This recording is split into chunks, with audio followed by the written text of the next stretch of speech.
Hello, my name is Beck and welcome to a spoiler discussion for Caliban'S War, which is the second book in the Expanse series. I have the first book as a review on my channel as well, so I'll link that if you're interested, but this is going to be only spoilers, so if you don't want to know what this is about, go and watch my first video instead, because this is going to tell you what the entirety of this book does, so I don't want to spoil it for anyone who hasn't read it. So without further ado, let's get into it. The synopsis for this book is roughly split across a few different things, and they all are obviously boiling points that meet up at various courses over this story. So we've got Bobby, and she is a trained soldier, and she watches her whole platoon of soldiers get slaughtered by this super being, this super soldier. And then we've got the planet Venus, who is housing the proto-molecule, and it's really brewing there and coming to very questionable things. And so we've also got Avasarala, I think is how I say her name, and she's quite a high up political figure, and she's trying to keep people from realizing what is going on Venus and trying to stop an all-out political war. And then we've also got Jim Holden and his crew, and they are like the figureheads, I guess, to enforce this outer planetary alliance. They're kind of like soldiers but also political game pieces, and they're not highly interested in their particular job at the moment. They're flying the Roki around and just trying to enforce these values on people and to stop things getting out of hand politically. And so naturally all of this blows up, and they run across this guy who is a scientist, and he's looking for his missing child. And so they get involved in all of those politics, and everything explodes from that point onwards. I was really worried getting into this book because one of the things that I didn't love about the first book was the pace. Even though there was a lot going on, there's a lot of detail and there's a lot of build up and the payoffs are really good, I found that the pace really slowed me down. So I had to read this in big chunks at a time. I couldn't just pick it up and dip in and out a chapter here and there like I like to read usually, because that just helps with my day. I work full time, so to read a book that's like this big with a slower pace sometimes is a bit difficult for me to just read chunks of, because I don't have the time to dedicate to it. So that's why I read this while I was on a holiday, because that meant that I could dive into massive chunks of it at a time. And I think that really benefited my reading experience, because I could keep track of everything that was going on, because this is a very, very detailed book with a lot of different terms in it, and it flips between a couple of different characters as well. So it really helped that first of all, I was reading it physically, because I think I would have struggled with the audiobook, but second of all, with the pace, I felt that I could read chunks of it at a time. And while at some points it did feel slow, I was still absorbing all of the information that was being given to me, and it still interested me overall. So I don't think I would have kept reading if I hadn't enjoyed all the different characters in here. And we do get several new ones introduced, like the doctor, and then we've also got Bobby the soldier, and we've got Avasarala the politician. And I didn't expect introductions of so many new characters all at once, but I also really enjoyed the gelling of new characters in with the integrated old ones. I found the balance was quite right. I just ultimately really enjoyed that, and I liked seeing the relationships develop in here. And one thing that I really appreciated was the fact that Jim Holden and Naomi, their relationship was openly discussed and talked about, and then Holden was self-evaluating and enacting change upon himself, and then talking about it afterwards and reflecting and everything and calling himself out and growing. And I don't really see that a lot in books. I don't see characters repent for the bad things they've done using self-reflection the way that Holden did.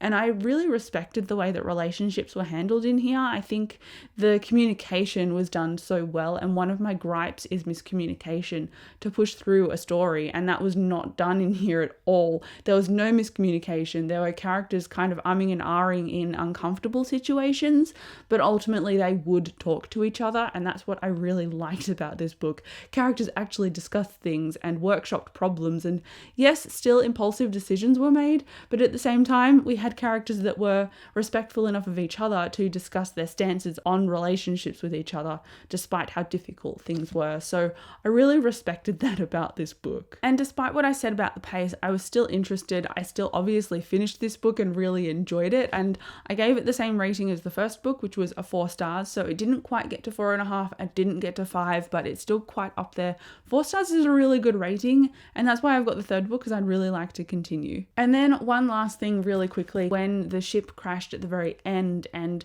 the proto-molecule was like destroyed, I knew it wasn't going to be destroyed because that's essentially what this whole series is based on.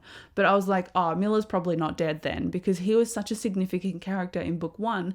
And then in this book, they just really mentioned how Holden was trying to cope from the trauma of being exposed to that virus and all the radiation, and from Miller's personality and how he was like a hard survivor where he would just go willy-nilly into situations despite caring for himself, because he was not in a very good place in the book. Like mentally he was very unstable, and so now you see Jim Holden trying to kind of copy his behaviors because he doesn't know what else to do, because he's also experienced all this trauma. And that's one of the things that he talks about with Naomi and his relationships and how he pushes the crew away, and he's really realizing all of these negative habits that have built up as a result of the first book's experiences.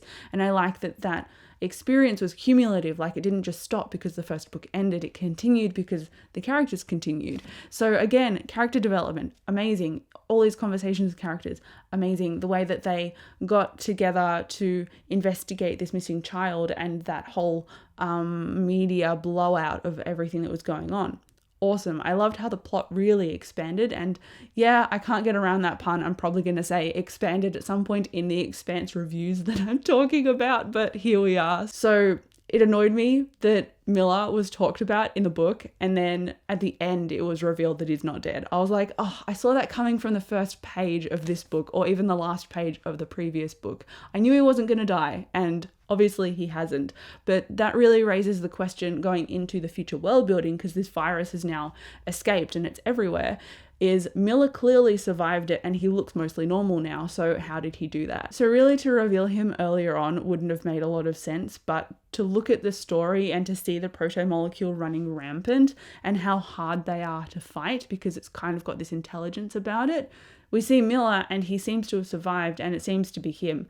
Whether it is him or whether there's a percentage that is not him, we're not really sure yet, because I obviously haven't read further than this book, but I think it's him. And so that raises interesting questions about the world building for the next book and the virus and how people can react to it, because I just assumed that whoever gets the virus is going to be basically dead or turned into like a virus zombie kind of thing. But what is actually the case? How is the virus mutating? How are the crew going to fight against it in the coming books? Who's going to get introduced? How is this politically going to work? I really enjoyed the politics in this actually, and I didn't think I would, given that I'm not a really huge political reader, but I really liked the abrupt bluntness of Avasarala, and her attitude was just quite blasé, but she was so clever and she had such a kinship and a love in her for her family and her partner. But when it came to everyone else, she was just like, nah, screw everyone else.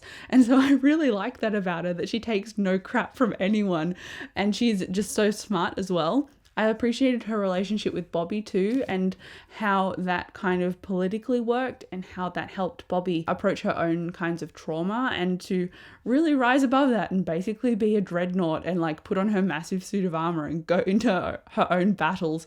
It was just cool and cinematic, and there were moments in here that were great with payoff when all the characters kind of came together at the end and you could see all the different sides come to one, I guess, outward goal.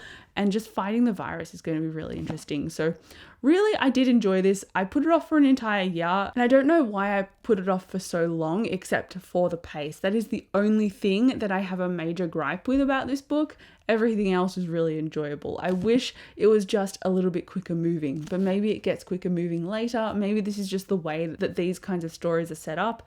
I appreciated all the detail, but I just wish it moved a little bit quicker, because it does take me a bit of an effort to read. But that is subjective, and like this review is also subjective. I don't know if other people would necessarily struggle with that, but that was just me, and so that's something that I have in the back of my mind when approaching an Expanse book. I know that it's going to be a little bit of effort, but ultimately the payoffs and the story and the characters are worthwhile doing so, which is why I'll ultimately want to continue. But if you've read this book, if you liked particular things about it or you didn't like them, come and let me know down below in the comments. I would love to chat to you. Thank you so much for watching this video, and I will see you in my next one. Bye.